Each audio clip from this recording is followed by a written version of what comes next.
சூரியவன்சி தன்னோட highest T20 international ஸ்கோரை பதிவு பண்ணியிருக்காரு. முன்பை விட பக்குவமான ஆட்டத்தை வெளிப்படுத்தியிருக்காரு. இந்தியா 2 சீரீஸ்ல தொடர்ச்சியா ஒயிட் வாஷ் ஆனதுக்கு அப்புறம் ஒரு சீரீஸை ஒயிட் வாஷ் பண்ணியிருக்காங்க. இந்தியா ஃபீல்டிங்ல கேச்சஸ். இந்தியா ஜிம்பாப்வே விளையாடிய 3வது T20 போட்டியை பத்தி பார்க்கலாம். டாஸ் ஜெயிச்சு முதல்ல பேட்டிங் ஆன இந்திய அணிக்கு அபிஷேக் சர்மா 2 ரன்ல அவுட் ஆனாரு. இருந்தாலும் சூரியவன்சியும் இசான் கிசானும் ஒரு பார்ட்னர்ஷிப்பை போட்டாங்க. சூரியவன்சி முன்ப மாதிரி எல்லா பந்துகளையும் அடிக்க போகாம நல்ல பந்துகளை மட்டும் அடிச்சுக்கிட்டு மற்ற பந்துகளை சிங்கிள்ஸ் டூ ஆடி ஒரு பொறுப்பான மெச்சூர்டு பேட்ஸ்மேனா ஆடினாரு. இசான் கிஷனால போன மேட்ச் அளவு அதிரடியா ஆட முடியாவிட்டாலும் நிதானமா ஆடி சூரியவன்சிக்கு பார்ட்னர்ஷிப் கொடுத்தாரு. அவரு 26 பந்துல 29 ரன்களை சேர்த்து அவுட் ஆனாரு. அடுத்து கேப்டன் ஸ்ரேயஸ் ஐயர் வந்து பார்ட்னர்ஷிப் கொடுக்க சூரியவன்சி தன்னோட 2வது T20 இன்டர்நேஷனல் 50யை பதிவு செஞ்சாரு. ஆனா இந்த முறை 50யோட நிறுத்தாம மேற்கொண்டு ரன்களை விளாசினாரு.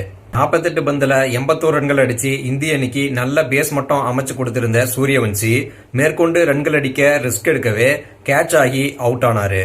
அடுத்து கேப்டன் ஸ்ரேயஸ் ஐயர் 27 ரன்னுக்கு அவுட் ஆன போதும் கடைசியில வந்த ரிங்கு சிங் 14 பந்துகள்ல 25 ரன்கள் அடிச்சு அதிரடி காட்ட இந்தியா 20 ஓவர்கள்ல 192 ரன்களை சேர்த்தாங்க. போன முறை நல்லா ஆடின பிரியான் பெனட்டை இந்த முறை பந்திலேயே அவுட் செஞ்சாரு மயங்க் யாதவ். இருந்தாலும் பென்கரனும் டியான் மாயஸும் ஒரு குட்டி பார்ட்னர்ஷிப்பை போட்டாங்க. பென்கரன் நிதானமா ஆட கொஞ்சம் அடிச்சாட முயற்சி பண்ண மாயஸையும் கேப்டன் சிக்கந்தர் ராசாவையும் அடுத்தடுத்த பந்துகள்ல அவுட் செஞ்சாரு யாஸ் தாக்கூர். அதுவும் சிக்கந்தர் ராசா விக்கெட்டு காட்டன் போல்டு பவுலிங் பண்ணிட்டு சிக்கந்தர் ராசா டிஃபென்ஸ் ஆடின பந்து தாகூர் தலைக்கு மேல கொஞ்சம் தள்ளி போக அதை எட்டி அழகா பிடிச்சாரு யாஸ் தாக்கூர். அடுத்து பொறுமையாடின பென்கரனும் ரவி பிஷ்னாய் ஓவர்ல ரிவர்ஷிப் ஆடி கேட்ச் கொடுத்து அவுட் ஆனாரு. அடுத்து ரியான் பர்லும் வெஸ்லி மதுவேராவும் ஒரு பார்ட்னர்ஷிப் போட்டாங்க. ஜிம்பாப்வே ஜெயிக்குதோ இல்லையோ இவங்க கொஞ்ச நேரம் நின்னு ஆடி பார்த்தாங்க. ஜிம்பாப்வே அணி ரன்களை சேர்க்க இந்திய அணியும் ஒரு காரணமா இருந்தாங்க. ஆமாங்க, கைக்கு வந்த நிறைய ஈஸியான கேட்சுகளை தவற விட்டாங்க. 5வது விக்கெட்டுக்கு 60 ரன்கள் சேர்த்த அப்புறம் மதவீரா 28 ரன்னுல மயங்க் யாதவ் ஓவர்ல கேட்ச் கொடுத்து அவுட் ஆனாரு. அடுத்து பேட்டிங் வந்த மருமானிய அசோக் சர்மா தன்னோட திறமையான பவுலிங்கால ஸ்டம்பை காத்துல சுழல விட்டு அவுட் பண்ணாரு. ரியான் பெல் ஒரு பக்கம் ஜிம்பாப்வே அணி ஜெயிக்காட்டியும் ஸ்கோராவது உயரட்டுன்னு ஒரு 50யை பதிவு பண்ணாரு. கடைசியா வந்த பிராட் இவான்ஸ் ஷார்ட் பால்ல 1 ஹேண்ட்ல 6 அடிச்சாலும் அவரும் 14 ரன்னுக்கு அவுட் ஆனாரு.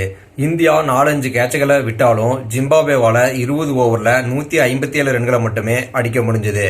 இதனால இந்தியா 35 ரன்கள் வித்தியாசத்துல வெற்றி பெற்றதோட தொடரையும் 3-0 அப்படின்னு முழுமையா கைப்பற்றினாங்க.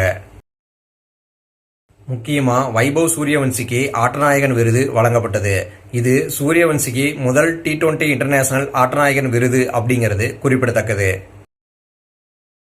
ஏற்கனவே சொன்னது போல இந்தியா கேட்சுகளை மட்டும் இல்லாம ஈஸியா தடுக்க வேண்டிய பவுண்டரிகளையும் விட்டாங்க.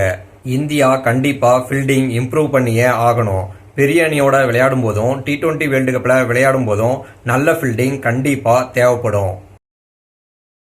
இந்திய அணி தொடர் T20 தோல்விகளுக்கு முற்றுப்புள்ளி வச்சு ஸ்ரேயஸ் ஐயர் தலைமையில முதல் T20 தொடரை கைப்பற்றி இருக்காங்க. இந்த வெற்றி தொடருமா அப்படிங்கறத கமெண்ட்ல சொல்லுங்க. நன்றி மக்களே.